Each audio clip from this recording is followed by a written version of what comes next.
Welcome to the Blue Post podcast for the month of September. My name is Chris, and today I'm going to force everyone down an anime discussion with me, and Charles is going to go ahead and run us down a Showdown. So sit back, relax, and have a good time. So guys, I wanted to talk about anime today. So Kelly and I know Kelly is a big anime fan, as am I. Charles, you watch some? I love anime. And I basically watch the animes that other people tell me to watch, and that's about it. There you go. I'm Japanese, so anime has always been a huge part of my life and sort of my upbringing. Kelly, how did you kind of get into anime, I guess? I mean, watching it as a kid, like Sailor Moon, Dragon Ball Z, Hamtaro as a kid, and then transferring into like the more adult titles, and then that just feeding into kind of my animation upbringing that I really loved. And then I really got into like the culture of Japan and everything with that ever since I can remember all the things. So, I mean, there's a more specific topic that I do want to get into, but, you know, favorite movies?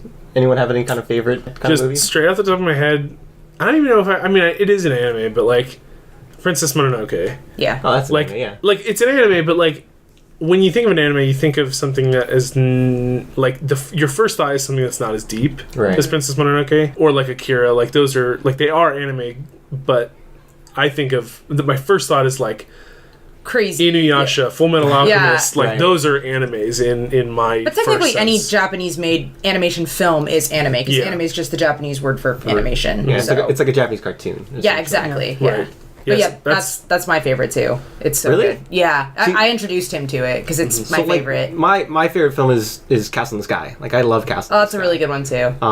So, I mean, look, are you familiar with any of like the Studio Ghibli kind of films? Like, I'm actually not. I'm super bad when it comes to anime. Like, literally, like I said, unless someone has been like, Logan, you're watching this. We're trying. We're getting him there. Yeah, I haven't, and I know on our other podcast, Let's Camera Reaction, we like a lot of it is filled with anime, so it's weird because I'm putting together the list and I'm like, oh, I haven't seen this movie, and it's like all Studio Ghibli, it's all studio stuff like that. Like we did Akira recently, and I had never seen Akira, so like when it was like, oh, favorite anime film, I actually haven't seen many anime films. Like all the anime I've seen has been television, so it's basically been manga that's been converted to a television series. First impressions on just a summary of what you said on Lights Camera Reaction, I guess. On Akira, my basic summary was I thought it was good, but I felt like it ran long. It was basically my main thing on Akira. In anime in general, I find that I prefer stuff that is more, I think, aimed at a mature audience. Because there's some aspects to anime that I find overly cartoony, and I find that turns me off. And I think a lot of it is just I'm a Western viewer. And it's funny too, because I think that comes with sort of the Japanese side of things, if that makes sense. It does. Japan as a country is very openly cartoony and cute and overly kind of emotionally expressive and things like that. And so it makes it Americans aren't like that. It's a little weird for us. Yeah. I mean, I'm like that with too, Logan. Like I'm really like I do like anime shows and films, but like I'm very picky. Like they're all like people are like watch this one and this. I'm like no, I'm not into that. Like they have to be really unique or really have really good stories to tell. Yeah. I'm not on board. Like I find that, especially with anime, that it's more adventurous than what you would see sometimes in either American animation, and I think American television in some ways is not as adventurous as anime. For me, the biggest problem is when they have a super serious scene and then the character does that thing where like the eyes go all sparkly, and I'm just like, please just... That only works with like One Punch Man because that show's ridiculous. Yeah, It's so good. And I haven't seen One Punch Man, so I can't say, oh yeah, One Punch Man. You gotta binge it. It's like 10 episodes. It's the best 10 episodes of your life. For me, a lot of it is when it comes to anime, is it almost like someone has to eventually grind me down to where I'm like, okay, fine, I'll watch it. Right. We didn't grind him down enough for One Punch Man. Yeah, because like the only reason I watched Full Metal Alchemist was because a friend and I had a bet and she won. Right. And that's why I watched Full Metal Alchemist. But then there's other ones where I watch it and I'm like, holy crap, this is amazing. But like, how did you feel about Full Metal Alchemist after you watched it? It was okay. Okay. Wow, really? Yeah. Oh my God, that's one of my favorite ones. The original, not Brotherhood, right? Yeah, the original. And then... That's so good. But I really liked Trigun. That was one of the first animes I ever watched. I really liked Trigun. Have you watched Bebop? Yeah, I was just gonna say I actually just recently started Cowboy Bebop. Okay. So that's I'm kind only of quintessentially considered to be one of the probably the crown jewel of anime. Yeah, and I'm enjoying it. I'm taking my time with it. I'm savoring it rather than just binging it. But then I also like the big one right now, Attack on Titan. I really enjoy Attack on Titan. So you're in it more than you are willing to admit then. But the thing too is a lot of these ones I've seen, my first anime I ever watched, I was in college. Like, I never watched it in high school. And even then, I watched Trigun, and then I never really watched anything until I was moved down here. A lot of it was, Chris would be like, oh man, you have to watch this anime. And then I'd be over at his place, and he's like, okay, we're watching it. Where I'm a prisoner. I can't escape. Yeah. But I've enjoyed them. That's how I found Attack on Titan. That's how a bunch of stuff I've watched I've enjoyed. And I found that when I'm in the mood to watch something and I'm feeling more like I'm not sure what I want to watch, but I just want to discover something, I'm finding more and more I go to the anime section. Right. And then be like, well, I've heard people talk about this. Let me watch a couple episodes and see if I like it. So that kind of segues into the other topic that I want to bring up. You guys brought up One Punch Man. For anyone at home that doesn't quite understand or doesn't know, in Japan, when you bring up the idea of superheroes, the thing that Japanese people or Japanese culture brings back to you is sort of Sentai and Kamen Rider, which is sort of what people know over here as Power Rangers, right? So it's a team of people. They have some kind of device that transforms them. They have helmets and spandex, and they fight a rubber suit monster, right? And that's sort of like what they considered a superhero. Or for the past kind of decade or so in Japan, the most popular thing over there's been Marvel. Marvel's been popping up everywhere with Iron Man and the Avengers and things like that. And so right now we're starting to see the first wave of cape and cowl American style superheroes pop up in Japanese culture. And so One Punch Man is obviously a big proponent of that. And then the one show that I showed you guys today, which was My Hero Academia. So I had them watch the first 3 episodes of Hero Academia. Thoughts? Because I really asked for you guys' thoughts when you first watched it. Yeah, I thought it was great. I liked it a lot. You kind of prefaced it by saying, okay, it's a little bit like One Punch Man, and it comes from the same place, the same influence. Right. And I'd seen all of One Punch Man, so I kind of knew what to expect from that. So Hero Academia comes at it from a more childish perspective, from a more cartoony perspective, and I love that. I thought it was great. And it also, is telling a different story, obviously, but I really enjoyed the character who's struggling to emerge, as opposed to in One Punch Man, it's the character who's struggling to find his place. Right. It's an underdog story. To me, it was kind of like One Punch Man is Superman, where Midorima in My Hero is more kind of Batman-y, kind of trying to find his place. Sure. Right. So Kelly, thoughts? Oh, I loved it, especially because it's. I mean, I think like what you said, Charles. The fact that you were kind of like, okay, this is kind of like One Punch Man. Like, so we had an expectation kind of going in. It's so good. Like, it's a little less silly than One Punch Man, but like I think because it has this character that kind of has to like struggle and push through all these different challenges, it works better that way. Right. But it's really fun. I'm gonna keep watching it. Like, I thought it was really cool. Yeah, I think I'm gonna keep watching at least a few more episodes. It didn't help that they watched 3 episodes, and then right around like halfway through episode 2, I started moving stuff for the shoot. So I feel like I need to go back and rewatch a few, like the second episode and then the third episode. But I like the fact that you can, from the American perspective, you can see, just as from like a writing perspective, you can see where they're trying to build a universe rather than, it seems like a lot of other animes, it's kind of just you're thrown in there and the character's already kind of fully formed in some ways. Sure. You see that arc. You see that there's an arc coming in here. And it seems sometimes, especially with other shows where it seems like a lot of people are fans of, like the Yu-Gi-Ohs and the Pokemons, where it just he's looking at you right endless stream of like nonsense. The Yu-Gi-Ohs and the Pokemons and the Digimons. all your mons. It's where it seems like it was basically this package infinity where they were trying to put out as much as they can, as best as they can, constantly. I was almost concerned that it would be like that. But like, no, there's obviously effort in trying to establish, no, this is a story we're telling. Right. And I think I told you guys too that the idea of it was that there is an arc. It's not like your typical shonen manga or your shonen manga where it's meant to last forever, like you're saying, right? Like, it's not like Dragon Ball Z or Naruto or One Piece where there's going to be 400 episodes at some point, right? Like, they have a set deadline of where they want to hit, and they're going to hit that. And so it paces very well. And I think, again, that goes back to the American influence of it. Japanese culture has influenced American stuff so much in the past kind of 20, 30 years, whether it was like, Avatar: The Last Airbender or different kinds of films or things like that. And so having it work the other way, I just think is such an interesting dynamic. Yeah. Well, and you're like, it's cool because we get to see, you mentioned earlier that we're seeing kind of like the inverse of what it used to be in terms of influence going like east to west. So I took this philosophy class in college, and we talked about the Übermensch, the man who is superior to other men and who rules over them because he's superior. And that is what inspired Superman. And Superman indirectly, or maybe even directly, inspired like Goku, right? Dragon Ball Z. Oh, yeah. And then Goku goes back and inspires Western stuff, and now we're probably it's even a cycle back again. You know what I mean? We're seeing things that are like fifth and sixth wave of inspiration, because they have this rich history to draw from on both sides. Right.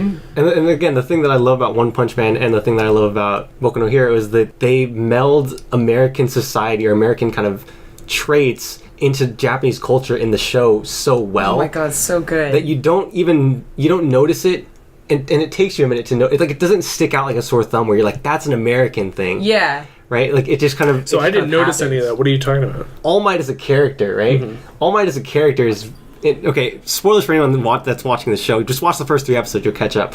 All Might as a character is so American. He's an American hero. Oh yeah, like the moment he first appeared on screen, we were all like, "Oh, that's Captain America." Captain America, Superman. But he blends so well within that story and within the show that it doesn't stick out like a sore thumb. Like, he's American, right? You just kind of accept that he is a part of this universe and a part of the show. Japanese culture is very kind of understated in terms of how people act, and very Japanese crowds don't form like that to watch an event, right? But that's what American crowds do. And so having the American crowds or having the Japanese crowds kind of form and watch this incident happen, that's a very American thing to happen. It doesn't hit you because you're just taken out of that and you're put into sort of a melding of the two cultures. I think it's really interesting too that we get to see the main character is he goes to a uniformed junior high school. Yeah. Like, I'm sure most schools in Japan are, where everybody wears a uniform. All of them. Yeah. But, like, the concept of the entire universe is that everyone has an individual power that distinguishes them from everyone else.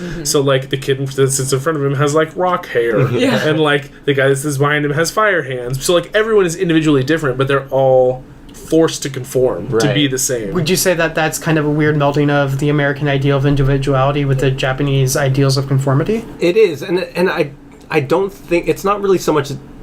Well, it's hard to explain. So Japanese culture in general is, especially within the school system, isn't so much about conformity, but it's more about a team. When a teacher opens the door and starts a class, in America they go, "Hey everyone, how's it going?" And everyone just kind of answers or doesn't answer, do whatever, right? In Japan, all the students look at each other and ask, like, "Hey, how are we as a group together? How are we doing today?" And then we'll answer back to the teacher together as a team. It's not so much about your uniform conforming you as much as it is a collective aspect. It's making you a unit, right? You're a collective team and bonding together, which is why Japan has a very high suicide rate, because if you're not fitting into that team, you're kind of an outcast or seen a little differently. So the Japanese are the Borg.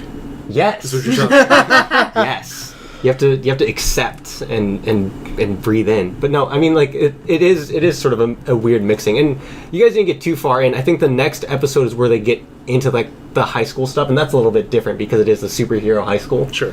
So it's a little bit of a different... Yeah, and it does have that little bit of that vibe as well. So Japan also had, a couple years ago, I don't know, 5 or 6 years ago, also had a magic kind of thing too. A boom too, of, like, magic stuff when Harry Potter was really popular. So, I mean, this is just the next shift of that. Sure. But, I mean, we love superheroes so much that I figured it'd be a great thing to talk about and show you guys. That's part of what draws me into this so much. It's like, that's why I like One Punch Man so much, because I'm so into superheroes. Yeah. Like, superheroes is my go-to thing to watch, right? And, like, live action, okay, I'll watch it if I have to. See, I was just going to say, that's not animated. Even just superhero for you. It's like, you like it when they're cartoony and they're silly and they're fun. Like, he won't watch the Marvel, like the Daredevil, Jessica Jones. He's not into them because they're too nitty-gritty. Like, they're like, this is how they really feel in real life. He's like, I don't care about that. I want to see what your superpowers. I don't want to see them fucking struggling to go to the grocery store or whatever. Unlike Charles, I do like the grittier superheroes, but that is something that does bring me in because I think it's almost kind of like the Luke Skywalker thing. We all wish we could be that hero, so we all kind of are like, man, I would love to, I would too, like the main character would aspire to be a hero, especially when I was a kid, and it would be really, really frustrating to be in that situation where it's like, well, really, anyone can kind of become a hero unless you're like the 20% who can't. Yeah. Like, I totally would just be absolutely disappointed, and that helps. I don't know, though, because there were some of the characters who, like, their whole power is just, like, they have stretchy fingers. Or, like, the mom is just like, woo. Yeah, can move small objects a little bit. But I think it is interesting, though, that, like, he's considered the minority not having powers. Like, that's an interesting twist on a superhero thing. Because normally it's like, oh, like, the rare exception is this person that has this weird superpower, but it's the other way. Yeah, but it's the other way around, which is kind of fun. You kind of touched on something, too, of, like, the emotion behind the show. It is a fun and it is kind of upbeat kind of show. But there is sort of this underlying sadness and sort of disparity to it that I really loved about it, where it really grabs you from the first episode of, like, just how it really kind of connects you to how the characters feel. And that's something that I love in especially Marvel comics, of just like, it really connects you not to the superhero persona so much, but the person behind the mask, which I think is something that we're starting to get more of now that superheroes are becoming more of a serious topic, which I really love. I don't care behind their mask. I want to see them with their mask on fighting bad guys. But so when you watch Spider-Man, do you love Peter Parker or do you love Spider-Man? No, I love Spider-Man. I could care less about Peter Parker. It's true. Like, first of all, okay, the reason I don't like Peter Parker is because he struggles with the same things I struggle with. He struggles with money. He struggles with family. He struggles with loss. Like, I have that shit in my real life. I don't need to be watching some other asshole deal with it too. But doesn't it inspire you that he can go out and still be a hero? Yeah, but I can't go do that, so it makes me mad. Because he can always fall back on, well, I can fucking pick up a car if I want to, and like be strong and fight bad guys and do good and make a positive impact in the world. And in order for me to make a positive impact in the world, I have to do so much more. I can't just like go fight bad guys. Hey, I have to. Look at you, you're a strapping young man. Yeah, but I mean, like, I would get arrested. It's probably they're gonna be like, "You're a vigilante," and I'm gonna be like, "Suck it, yeah." And then they'll arrest me because I can't run away from the police.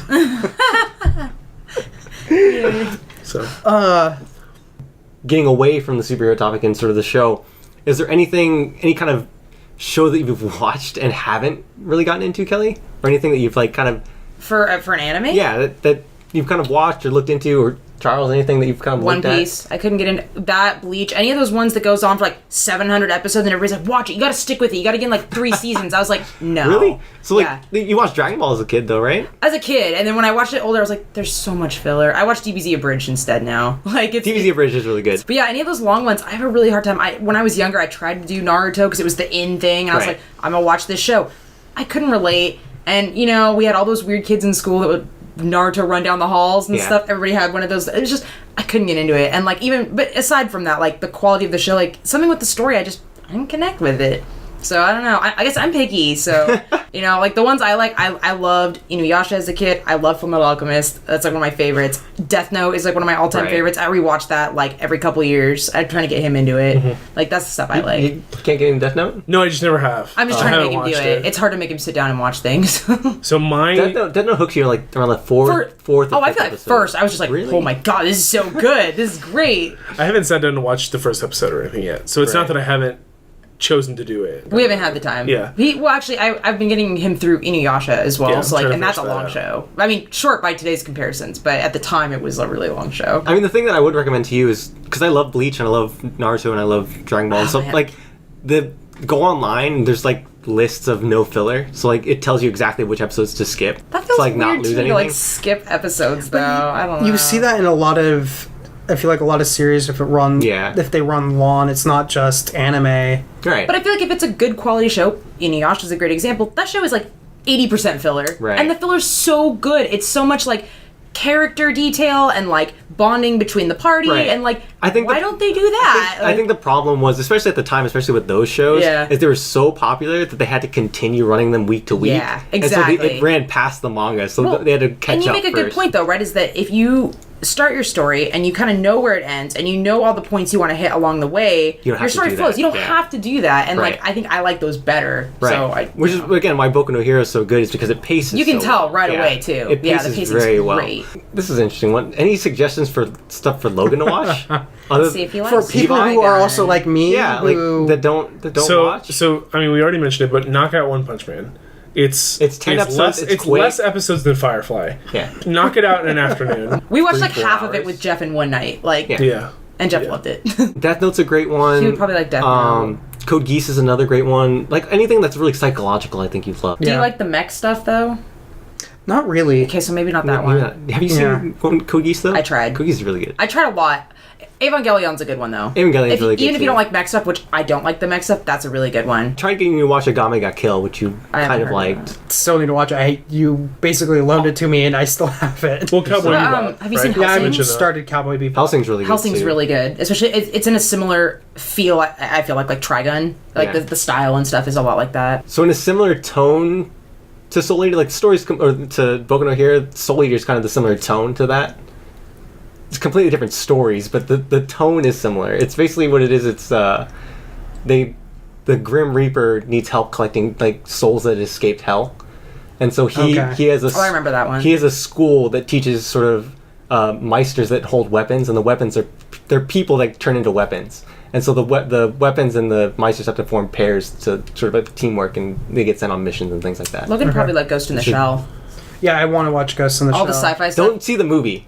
The movie's great. No, don't see the Scarlett Johansson movie. It's good. See, I it's like really the Scarlett good. Johansson movie. I've watched all the movies, all the TV show, and I loved that movie. I thought it was great. So Okay. But start with the original. Start with the originals yes. first. Start with the originals, Definitely. then Don't go in with eventually zero go. context to that movie. Don't watch the Scarlett Johansson movie until I've seen everything else. That's basically what I've been told. Yeah. Yes. I mean, for a while. Charles watched how many? I watched just the first Ghost in the Shell movie, and then I watched the Scarlett Johansson Ghost in the Shell movie, and there were some things I didn't get because the Scarlett Johansson film was kind of a mashup of several of the other movies.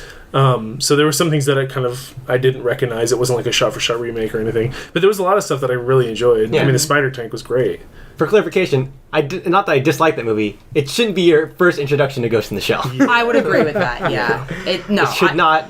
I completely agree. Yeah, but I think you would like that series just because the sci-fi elements, the kind of like Neo Tokyo feel is like it's fun. Yeah, because Did you enjoy the Neo Tokyo stuff in Akira? Yeah. Okay. So it's one of those things where my biggest problem with Akira wasn't really any slow. of the. It started to drag to me. Ghost in the Shell has a similar feel to Akira in that it's like it has the Neo Tokyo thing and it has the kind of like really complicated plot that But it's like involves half the governmental time. corruption. Oh, You know what I mean? that's my. But it moves a lot quicker. Well, it's a lot shorter. Yeah. The first film anyway is only like an hour. Yeah, but and, as a whole, the pace of it moves a lot quicker. it does. Akira's a lot about the conversations more so than actual. I feel like the Akira storyline is a little bit more easy to follow, though. The Ghost in the Shell one is a little bit more convoluted. ambiguous, and it's a little bit like there's literally like a 5-minute sequence of just like images and music, and like but it's really so good. it's the last 10 minutes of 2001: A Space Odyssey, right? Yeah. Kind of. It's the first 10 minutes. And you kind of a lot of parts of 2001: Space you Odyssey. kind of have to like decipher as you go. You do. You can't just like watch it at surface value. You have to kind of dig in a little bit, but Just it's fine. worth it. A lot of pausing. If you have someone with you that's seen it before, feel free to pause and ask questions. But the TV show's a lot easier. Did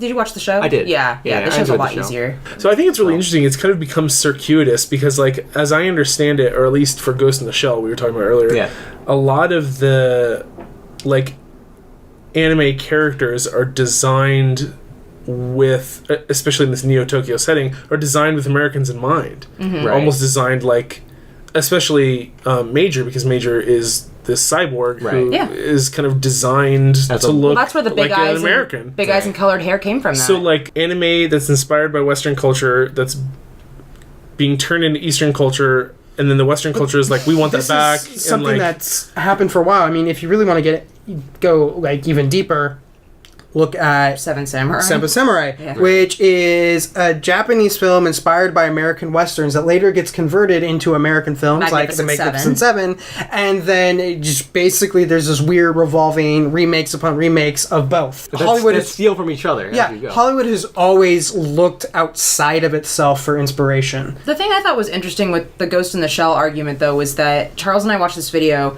where I forget who it was, but they went to Japan and they interviewed a bunch of people asking what they thought about the American... Just like on the street. Yeah, American Ghost in the Shell film. And they didn't understand why Americans were hating on it. They're like, why are they mad about Scarlett Johansson? Like, isn't she's a really good cast. Is it because the hair's a little off? Like, we don't understand. They didn't get it. So it's like, they thought it was a great film and they really liked it. But everybody here was like, it's whitewashing. It's so bad. Right. And like, clearly not an educated opinion, but... It's always going to be different because it lives in a post Ghost in the Shell world. Right. You know what I mean? So, like, everything it does is going to be influenced by all the previous Ghost in the Shells, and it's new and different, so people are cautious of that. But, I remember they were speaking to the the original writer of the manga, and they said, we're talking about casting Scarlett Johansson. He was on board. He was totally on board. He was like, it makes total sense. I think it comes from kind of past influences as well. Like, you have something like that where it does make sense, it does kind of fit. And then something like Triangle Evolution, right? Yeah. And then you have like the other side of that where it's like, that was totally wrong, right? Yeah. And then you have something like, to skew kind of a different argument, like the stuff that's going on with Y50, right? Like, you have that sort of... What is it? Where TV show? The Asian American actors were the lowest paid and they left. Oh, Y50, Yeah, with Y50, right? And so you have that kind of thing of, it is a problem. Is it a problem for this particular film? No. But because of the influence of Japanese culture on the film, it's going to be a problem. Mm-hmm. Yeah.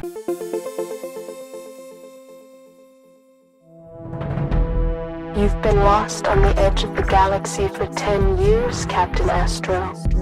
Are you ready for what you find when you return?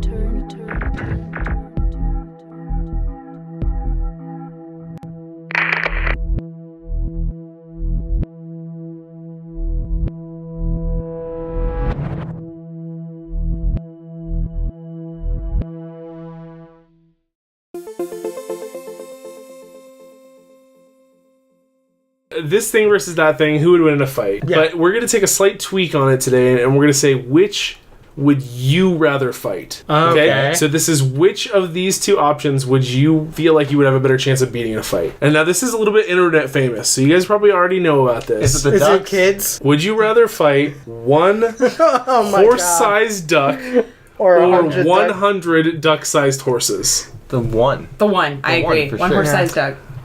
Well, technically, I don't want to fight any because I love ducks. I know, but like it's one is ducks and one is horses. I said both. I love both. Yeah, I know, but like to me, it's the one. Like I feel like the one duck that like ducks can be like. Could aggressive. you fight a horse? Just a regular horse? No. Fight a horse. So why could you fight a duck that's as big as horse? Because ducks don't kick like horses, and horses can bite. No, they bite and they will charge. My thinking is they have claws. My thinking is, have you seen the size of a duck? A duck is big, man, and like horses, like ducks are adorable. A duck is probably like what, like this big, right? If you're listening on the podcast, I'm making the size of a duck. You know what a duck looks like. It's a duck, right? What a if horse blind, of that Chris? size? No, but like 100 of them is a lot. Ducks have corkscrew penises, right? So now imagine think about how big a horse penis is.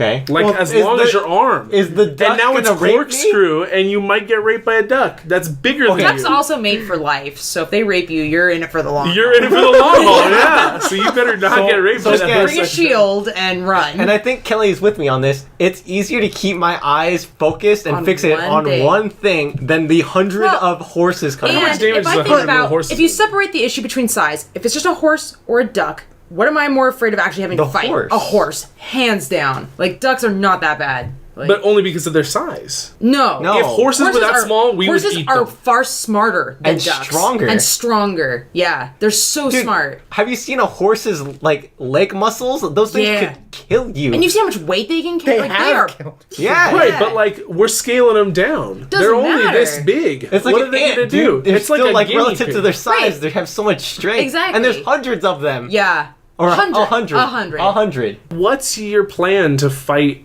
I don't know, but duck? I don't... I'm going to bring feed to it when it's horse trussed. feed or duck feed? Duck feed. Bread. Giant. I'm going to bring Wait, loads I guess of here's bread. the question then. Wait, is this a duck in a park that is used to being around humans, or are we talking like a Canada goose?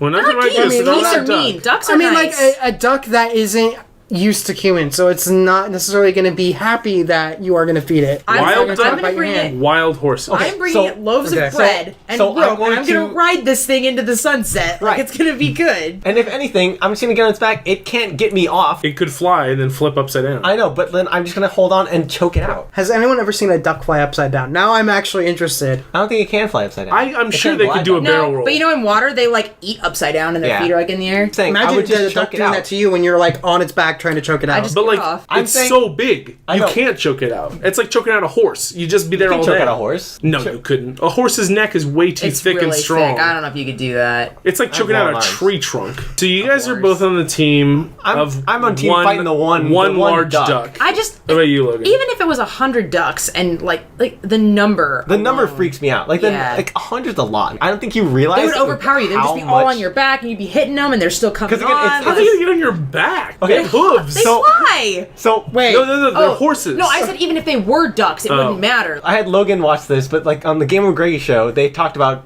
fighting 5-year-olds. How many 5-year-olds could you fight? Yeah. And like, it's sort of the same argument of, to me, 5-year-olds alone aren't hard to fight. It's just the sheer number. amount of them. 100 horses is a lot. At a certain point, you're gonna get tired. Smart. Yeah, they're gonna get tired. They're not that smart. Horses are very smart. I guess here's another question in this scenario.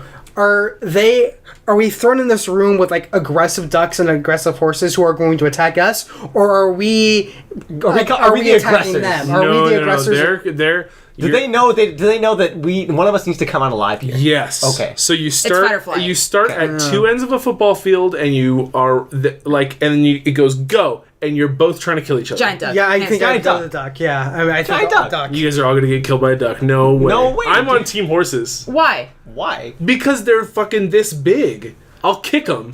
But There's there's gonna be so 100. many. There's so many. I don't think you It's- realize how many 100 But like, is. I'm not impressed. I know it's a lot. I get it. Okay, you would be the Oliphant to their Rohirrim. That's a really fucking nerdy reference. I know, but you totally got it. But like, yeah, but like an Oliphant could probably kill 100 Rohirrim before it got brought down. I don't think so. It couldn't bring down one Prince of Mirkwood, but it could bring down 100 Rohirrim, no problem. So we'll agree to disagree. So I'm on team 100 horses. I still maintain that, they're like- the size I'm the same, of man. ducks, dude. But again, a duck. 100. A Okay, how duck about is. this? It's not like an ant, where like Alright, an ant is alright. small. Like a duck is still pretty sizable. Would you rather fight one horse-sized horse or 100 duck-sized ducks? Horse-sized horse. No, we eat ducks. That's how. But 100 of them. Like I don't think you understand. The number is a lot, dude. 100. No, I understand. I'm saying it's a lot. Like, I it's appreciate that. Okay, if It's the birds. You guys can't see. Yeah. People at home can't see the room, but like 100 horses or 100 like ducks probably won't even fit. Like they can't No. even fit in this room. Well, and ducks fly too, right? So if there was like 100 little ones of them, like they would just be all over you. That's true. That's Like but that's an advantage that 100 duck-sized horses have is that they can't fly. No, yeah, but dude, they're smart. I'm telling I'm telling you right now, it's And a they're You're basically Powerful. choosing to fight a dragon rather than 100 little actual animals. Yeah, yeah. I would rather do that. Like What? in a D&D scenario, if we're fighting like a dragon, at least it's Dude, one thing. think about this. 100. Charles, like, Charles, if it's a D&D battle, right? It's turn-based battle, right? Okay. All right. The duck gets one attack. These horses get 100 attacks. Okay? I can take out one duck, right, with one attack. But No. I get 99 ducks get a shot at me before I get a turn again. Okay, like, okay. No, horses. Horses, like Doesn't matter, 100 of 100 anything. 99. They get 99 turns to roll Yeah, but before that's I not- get a strike. There's at least be that's a couple 20s in there. That's not how it works. First of all, I'd be able to hit a couple of them in one hit. But It's you not know- like I but have to you sit know there and go, what I all mean? right, Like, now I it's a gotta take my lot. hits. Yeah. It's not going to it's be not that the bad. size, it's It's the amount. So, in conclusion, Charles is dead. majority vote. Yeah. What? We've run away.